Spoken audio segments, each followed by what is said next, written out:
चलिए इसका स्टार्ट करते हैं क्वेश्चन आंसर सेशन। इसका फर्स्ट जो क्वेश्चन है, फर्स्ट टू क्वेश्चन वो ये है कि जी सीएफ के मरीजों को गैस्ट्रोएसोफेजियल रिफ्लक्स का मसला क्यों होता है और क्या सीएफ के हर मरीज को ये मसला होता है? तो I have actually cover that, इसको मैं टॉक में कवर कर लिया है। और यही चीज़ें जो अभी याद के हिसाब से हो सकता है जिसने क्वेश्चन पूछा हो वो इस वक्त ना सुन रहा हो, तो इसमें यही है कि ये चीज़ें जो फिजियोथेरेपी वगैरह के हिसाब से है उससे भी जो है रिफ्लक्स हो सकता है, ट्यूब फीडिंग है, कफिंग एपिसोड है, और स्टमक जो है उसका अपना लेजीपन होता है, तो उसकी वजह से, या प्रेशर टमी का है, या जो खाना खा रहे हैं, ये वजूहत हैं जिनकी वजह से सिस्टिक फाइब्रोसिस में गैस्ट्रोएसोफेजियल रिफ्लक्स होने के चांसेस ज़्यादा हैं। लेकिन जो बच्चे जिनको सिस्टिक फाइब्रोसिस नहीं है उनको भी ये भी रिफ्लक्स हो सकता है। तो और ये भी है कि हर बच्चे को होता भी नहीं है, और जिनको होता है ज़रूरी नहीं है कि वो सीरियस किस्म का हो या सीवियर हो, वो खुद भी विद इन फर्स्ट ईयर और 2 इयर्स वो ठीक भी हो जाता है।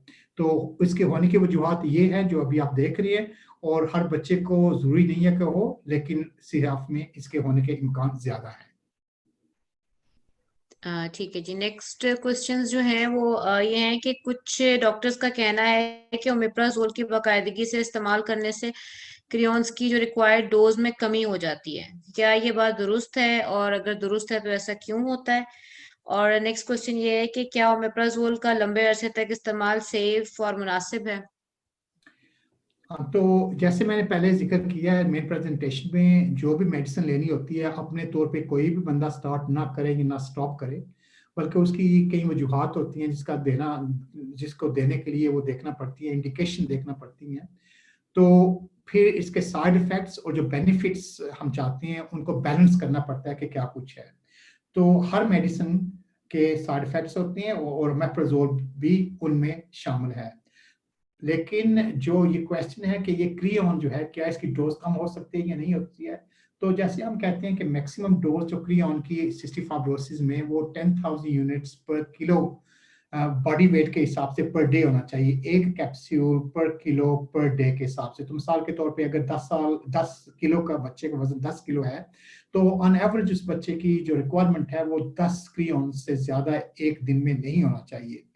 जब वो क्रियॉन की मिकदार ज्यादा होती है क्योंकि स्टूल वो है वो ठीक नहीं है, वजन नहीं बढ़ रहा है, तो फिर देखना पड़ता है कि ये क्यों ऐसे है। तो उसके लिए फिर हम अमूमन ये करते हैं कि कई दफा ओमेप्राजोल या एसिड कट डाउन करने वाली मेडिसिन जो है वो ऐड करते हैं। और उसके पीछे जो रीजन है वो ये है कि क्रियॉन जो है जब हम swallow करते हैं तो उसमें जो है जब swallow करते हैं तो उसके अंदर जो है क्रियॉन के कई दो किस्म के क्रियॉन होते थे। एक क्रियॉन होते थे जो पहले हुआ करते थे वो आम सादा क्रियॉन हुआ करते थे, जो कि मैदे में अगर जाए तो एसिड उनको डीएक्टिवेट कर देता था।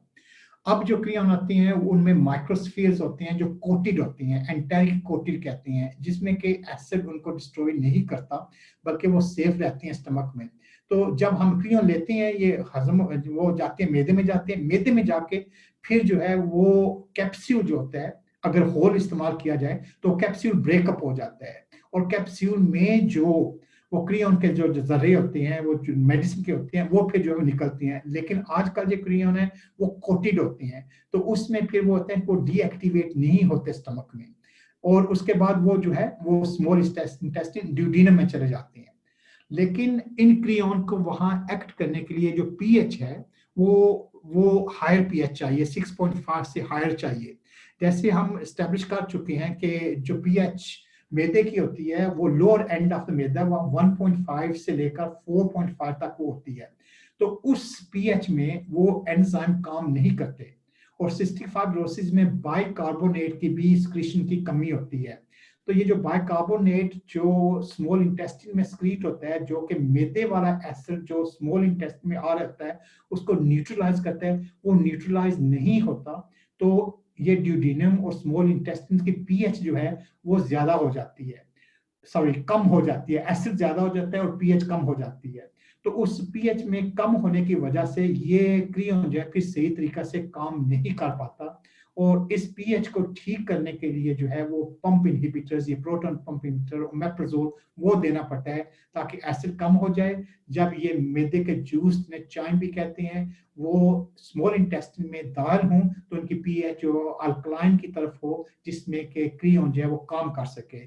तो इसलिए ये जो है ये इस दैट्स हाउ इट वर्क्स और डेफिनेटली वो काम करते हैं। लेकिन इसका ये मकसद नहीं है कि आप ओमेप्राजोल दें बच्चे को क्रियोन की डोज कम करने के आम मिकदार में जो डोज दे रही हैं वो कम करें, क्योंकि जैसे मैंने कहा कि हर मेडिसिन के अपने साइड इफेक्ट होते हैं और इस ओमेप्राजोल के भी साइड इफेक्ट होती हैं जो कि वेरी है, मैदे के ऊपर भी, इन्फेक्शन के ऊपर भी, किडनीज के ऊपर भी, बोन्स के ऊपर भी और दिल के ऊपर भी और दिमाग के ऊपर भी। ये सभी साइड इफेक्ट्स यहाँ मैंने फिर समराइज आपको स्लाइड करके दिखा रहा हूँ।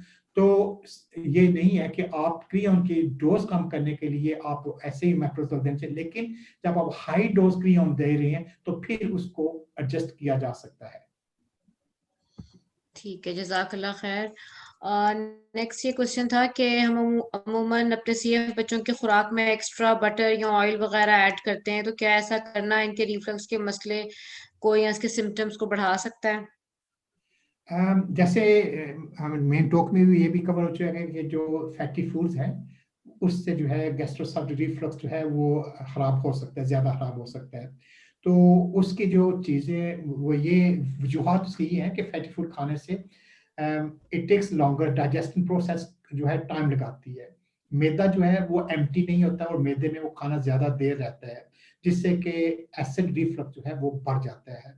और उसके साथ वो कोलेसिस्टोकाइनिन एक हार्मोन होता है वो प्रोड्यूस होता है, वो भी जो है ये लोअर एसोफेजियल स्फिंक्टर जो कि कार्डिया का जो कह रहा था कि जहाँ फूड पाइप मैदे में एंटर होता है उसको रिलैक्स करता है जिससे कि रिफ्लक्स ज्यादा हो जाता है। तो डेफिनेटली जो फैटी फूड है उससे जो है रिफ्लक्स ज्यादा हो सकता है।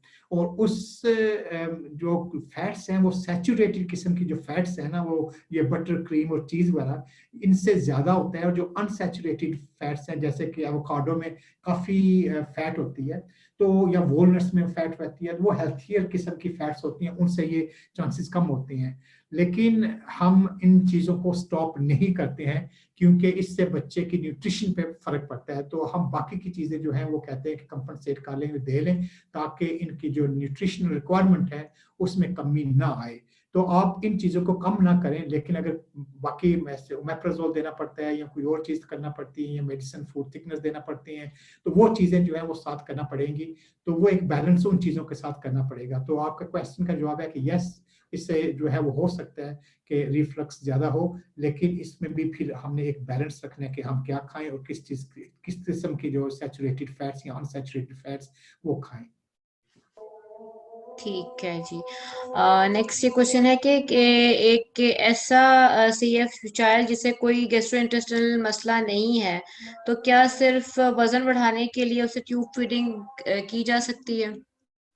जी की जा सकती है और यही एक वन ऑफ द इंडिकेशंस हैं जो कि ट्यूब फीडिंग के हिसाब से हैं कि अगर उसे रिफ्लक्स भी नहीं है लेकिन ये पुअर वेट गेन है और बच्चे की एपिटाइट नहीं है कि बच्चा खाता ही नहीं है और वजन ही बढ़ रहा है, और वजन ना बढ़ने से बच्चे की बाकी की सेहत के ऊपर भी असर पड़ेगा और साथ उसके इन्फेक्शन होने भी के चांसेस ज़्यादा हैं। तो उस सूरत में नेज़ोगैस्ट्रिक ट्यूब फीडिंग जो है वो इस्तेमाल की जा सकती है। और इसके कितना इस्तेमाल करना है वो अमूमन ये होता है कि डे टाइम में बच्चे को खाना पीना चाहिए, देना चाहिए ताकि उसमें किसी किस्म की कमी ना हो और बच्चा जो आम जो कुछ खा रहा है उससे भी टोटली वो चीज़ खत्म ना कर दे। बल्कि ये फिर ओवरनाइट फीडिंग करते हैं और ये अमूमन पंप फीडिंग के हिसाब से करते हैं ताकि बच्चा आराम से सोए भी रहे और ट्रिकल आहिस्ता आहिस्ता होता रहे जिसके ज़्यादा मैदा फूले भी नहीं, वो फुल भी ज़्यादा ना हो, उसे वॉमिटिंग वगैरह भी रात में कम हो। तो ये अमूमन जो है पंप के थ्रू जो है वो बच्चे की उम्र के हिसाब से, उसकी रिक्वायरमेंट के हिसाब से डाइटिशियन को इन्वॉल्व करके देखना पड़ता है कि कितनी फीड, कितनी कैलोरीज, कितना वॉल्यूम देना पड़ता है, उसके साथ से एडजस्ट किया जाता है। लेकिन यस, पूर वेट गेन के लिए ये इस्तेमाल किया जा सकता है अगर बाकी के तरीके जो हैं वो सही कारआमद नहीं हो रहे तो। ठीक है। वैसे तो ये वाला भी क्वेश्चन कवर हो ही चुका है कि गैस्ट्रोएसोफेजियल रिफ्लक्स से बचाव के लिए नॉन मेडिकल या नॉन फार्माकोलॉजिकल तरीके तजवीज कर दीजिए। जी, तो वही है कि जो चीज़ें हैं जिसकी वजह से कि एब्डोमिनल प्रेशर ज़्यादा हो, ये फीड के फ्लो के हिसाब से, ग्रेविटी के हिसाब से, पोस्चर के हिसाब से वो चीज़ों का आप ख्याल रखें कि बच्चे को जब फीड किया तो उन्हें सही सोने के लिए सही उनका पोस्चर होना चाहिए, पोजीशन होना चाहिए, स्मॉल अमाउंट दे दें, ज़्यादा फ्रीक्वेंट करके दे दें, और मैदे के ऊपर किसी किस्म का प्रेशर बिल्ड होने वाली चीज़ या पोजीशन जो है उसको अवॉइड करना चाहिए। फिजियो जो है उसका एहतियात करें कि खाने के फौरी बाद ना करें बल्कि फौरी उससे पहले करें, और वो दूसरी चीज़ें जो कि आप अवॉइड कर सकती हैं सिस्टम वो ना दें जिससे बच्चों की गैस्ट्रोएसोफेजियल रिफ्लक्स जो है वो बढ़ जाए, जो कि मैं हम मेन प्रेजेंटेशन में जैसे आपने कहा वो कवर कर चुका हूँ। ठीक है जी। नेक्स्ट ये क्वेश्चन है कि क्या रिफ्लक्स का मसला ज्यादा होना सीएफ के मरीज में इसके लंग डैमेज या पल्मोनरी सिम्टम्स के ज्यादा होने से एसोसिएटेड है? जैसे मैंने कहा कि ये न्यूट्रिशन और लंग इन्फेक्शन आपस में काफी लिंक्ड है। जब खांसी बच्चों को होती है तो उससे वॉमिट करते हैं, जब वॉमिट होती है तो उसके साथ फिर वो जो मैं एस्पिरेशन का, चोकिंग का या साइलेंट एस्पिरेशन का जिक्र कर रहा था उसके होने के इम्कान है कि ये जो फीड है ये हो सकता है कि ये जो है ट्रिकिया ब्रीदिंग पाइप्स जो है, ब्रीदिंग नालियां फेफड़ों की तरफ चला जाए तो उससे जो है वो लंग्स में इन्फ्लेमेशन भी हो जाती है, इन्फेक्शन भी हो जाती है। तो इट इज़ ट्रू कि अगर रिफ्लक्स ज़्यादा है तो उसमें ये चांसेस ज़्यादा है कि बच्चों को लंग इन्फेक्शन और लंग में एस्पिरेशन के चांसेस वो भी ज़्यादा है, और अगर लंग इन्फेक्शन है तो उसके साथ खांसी और खांसी के साथ रिफ्लक्स होने के वो भी चांसेस ज़्यादा है। तो ये एक विशियस साइकिल है, दोनों एक दूसरे को ज़्यादा जो है वो ख़राब कर सकते हैं, और इसीलिए दोनों को ये भी कोशिश करना है कि चेस्ट इन्फेक्शन कंट्रोल हो ताकि खांसी ना हो, और खांसी कम होगी तो रिफ्लक्स कम होगा, रिफ्लक्स कम होगा तो चेस्ट इन्फेक्शन जो है वो भी कम होंगे इंशाल्लाह। लेकिन yes, link is there between both of them. बिल्कुल सही। लास्ट क्वेश्चन ये है कि इनका ये सवाल है कि इनकी बेटी को अक्सर खांसी के बाद वॉमिटिंग होती है और जो कुछ खाया होता है वो निकाल देती है। इसकी क्या वजह है और इसी वजह से वो खांसी करके बलगम निकालना अवॉइड करती है कि खाना निकल जाएगा? तो मैं बच्चे की साइकोलॉजी भी जो समझ सकता हूँ कि बच्चा खांसी को अवॉइड क्यों करता है, और सिस्टिक फाइब्रोसिस में वाकई ये बच्चे ऐसे हैं जो कि कफ अवॉइडेंस जो है टेक्निक वो भी जाती है कि उन्हें खांसी फील होती है लेकिन वो सप्रेस करते हैं। लेकिन उस सप्रेस करने का ये फिर ये होता है कि जो भी म्यूकस वगैरह है, बलगम वगैरह है, उनकी चेस्ट में रहता है जिससे उसकी चेस्ट खराब होती है और फिर वो इन्फेक्शन होना शुरू हो जाते हैं। तो कोशिश करना चाहिए कि वो चीज़ जिससे कफ हो रही है वो अमूमन इन्फ्लेमेशन और इन्फेक्शन होता है चेस्ट में, वो हम चेस्ट की जितनी भी कंडीशन है फिजियोथेरेपी के साथ और उनको चेस्ट इन्फेक्शन एंटीबायोटिक्स ट्रीटमेंट के साथ वो कंट्रोल में रखें कि खांसी जो है वो कम हो, खांस जो लंग्स हैं वो क्लियर रहें ताकि खांसी हो ही ना जिससे कि ये वॉमिटिंग होती है फिर। तो कोशिश करें वो करें, और अगर खांसी स्प्रेस हो रही है और बिल्डअप हो रहा है म्यूकस वाला लंग्स में तो खांसी किसी किसी वक्त तो हो जाएगी और होना भी है और इन्फेक्शन भी हो जाएगा।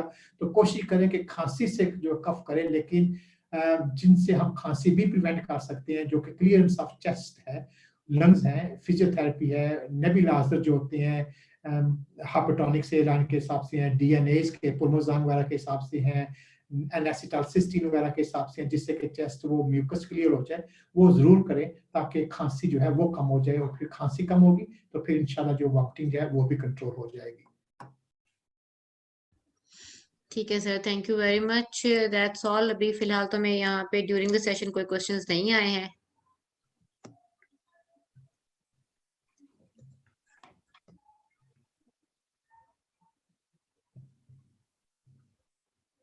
तो अगर मजीद क्वेश्चन नहीं है तो जी फिर हम एंड कर देते हैं।